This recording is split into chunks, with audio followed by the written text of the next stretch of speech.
Здравейте! Понеже получих така доста коментари и запитвания във връзка с евентуалната предстояща криза, рецесия и т.н. Значи, аз мога да говоря единствено от моя опит и това, което се е случило преди. Дали то ще се повтори, няма никаква гаранция, дали това е най-правилният начин, също няма гаранция. Но идеята е, че всъщност ние като цяло в инвестициите би трябвало да сме за печалба. Успеха там се изразява в това колко кеш имаш накрая в торбата си, да се каже. Така че ако някой очаква спад на пазарите и съответно му се отрази на неговата акция като цяло, най-логичното нещо е да намали експозицията си към тази акция, да продаде част от инвестицията си, да вземе някакви пари, ако особено е бил на печалба известно време доста. Просто нищо няма да избяга после. В смисъл, дори да не се случи това, което очакват като спад, като рецесия и примерно да няма някакъв спад в цената на конкретната акция, човек винаги може да влезе отново. Че в такъв случай, ако тръгнат нещата да падат, както са разправа и т.н., просто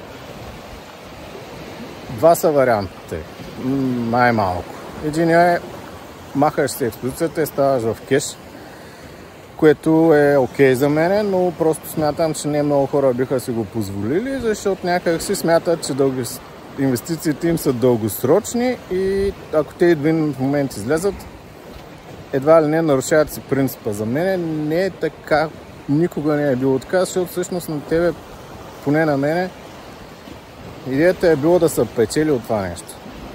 Не да бъдеш пазара в всеки един момент и на всяка цена.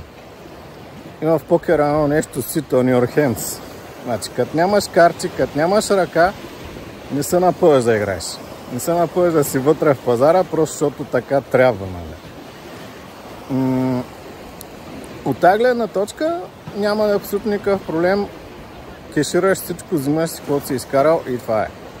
Другия вариант е, ако нещо, все пак не искаш да излезеш ептено от пазара, примерно поради някакви съображения, всеки си има някакви негови неща, които той си знае, може да, но примерно очакваш все пак да се случи някакво падане на цената на акциите и инвестициите в те, които имаш. Вариант са два, да ги хеджираш с някакви деривати от сорта на опции, примерно, или да инвестираш, пак обаче всичко това е свързано с допълнителни пари, да инвестираш в други инструменти, които да ти носят някаква доходност в този период, в който акциите примерно спадат. Това могат да бъдат облигации съответно, въпреки че аз там не съм участвал особено много, освен преди много години и то на доста по-спекулативни предпоставки общо взето бяха.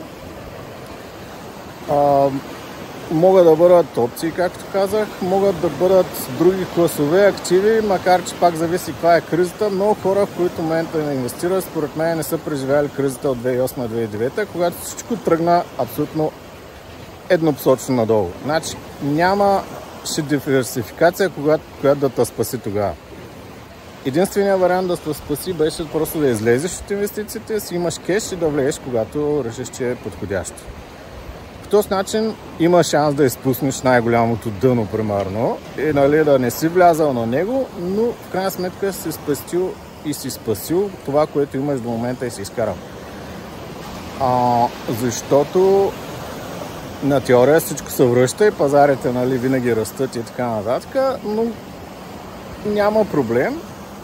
Аз съм преживял някакви загуби, като цяло човек се учи в тези моменти просто да не търпи психологически, не си струва болката, която стърпяш за едното седение вътре в пазара. Лафа, че от краткосрочен ставаш дългосрочен инвеститор, доста важи. И така, значи единият вариант е да разкешваш, в смисъл взимаш си кеша, разпродаваш.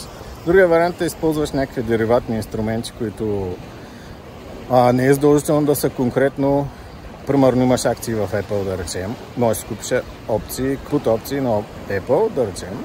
Обаче там е специфично, защото трябва да учиш срока, те имат срок, в който важат. И ако примерно ти купиш опции и очакваш след 3 месеца или след 2 седмици цената да бъде или колко си надолу, а тя се окаже, че в този период точно не е стигнала до нивото, на което си, всъщност си дал парите си на вятъра, да се каже, с опциите и не си хеджирал почти нищо, защото първо може цената на Apple да ти е паднала, оттам да си загубил от инвестицията си и в същото време да си загубил и парите, които си дал за опции.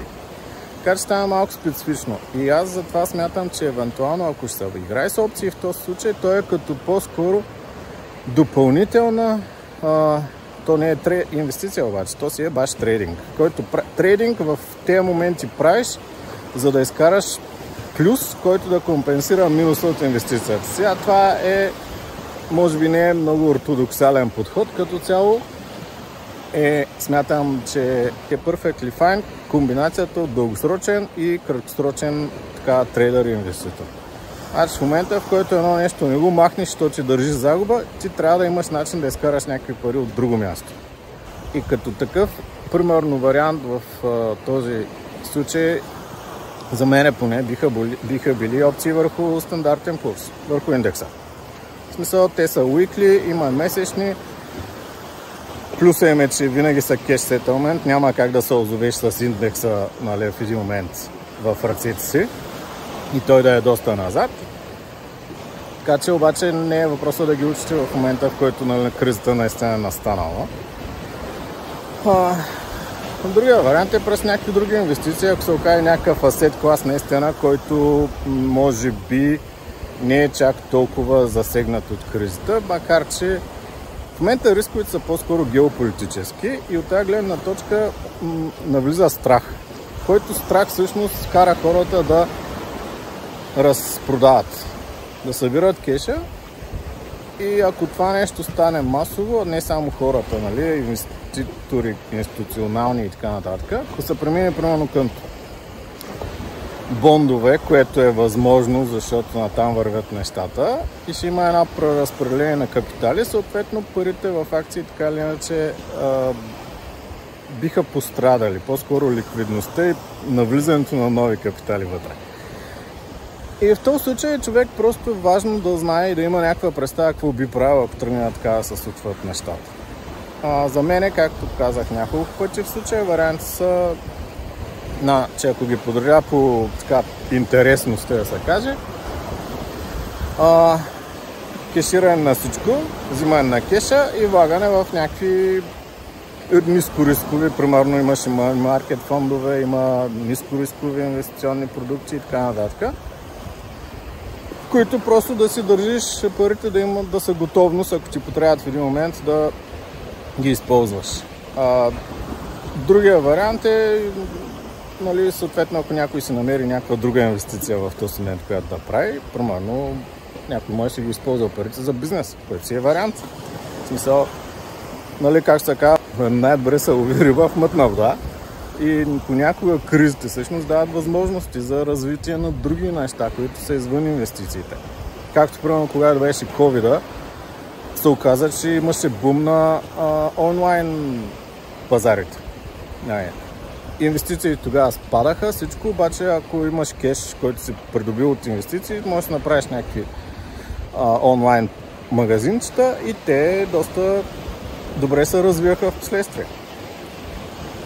Така че това са вариантчета. Другия вариант е, нали, в който не разкешваш, просто обаче имаш свободен все пак кеш някакъв, който използваш, за да изкараш някаква допълнителна печалба, която да ти компенсира загубата от текущата ситуация на акциите, на пазара на акциите.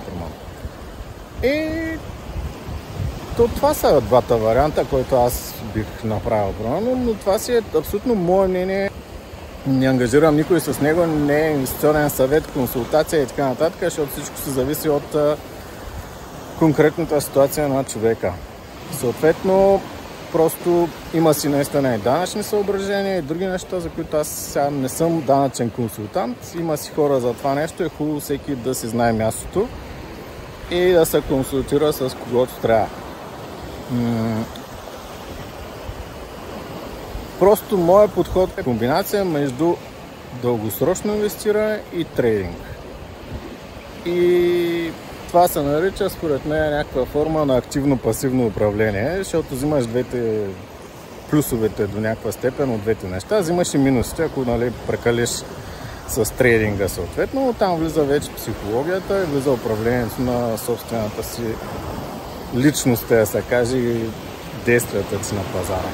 Ако вече ви интересуват конкретни, аз споменах примерно опции на стандартен курс, но там са наистина има специфика и може би е хубаво, ако трябва да го споменавам въобще това нещо, да направя някакво конкретно видео с примери. Има шанс за това нещо, в момента просто не се случва все още. И това е. Успех. Важното в крайна сметка е човек да знае, че на този пазар е да печели пари, а не да счеше егото. В смисъл, като ще е направил най-добрата инвестиция и така нататък. Като си спечелил, алчността, колкото движи пазара, толкова си провалят трейдерите и инвеститорите всъщност. И така, успех!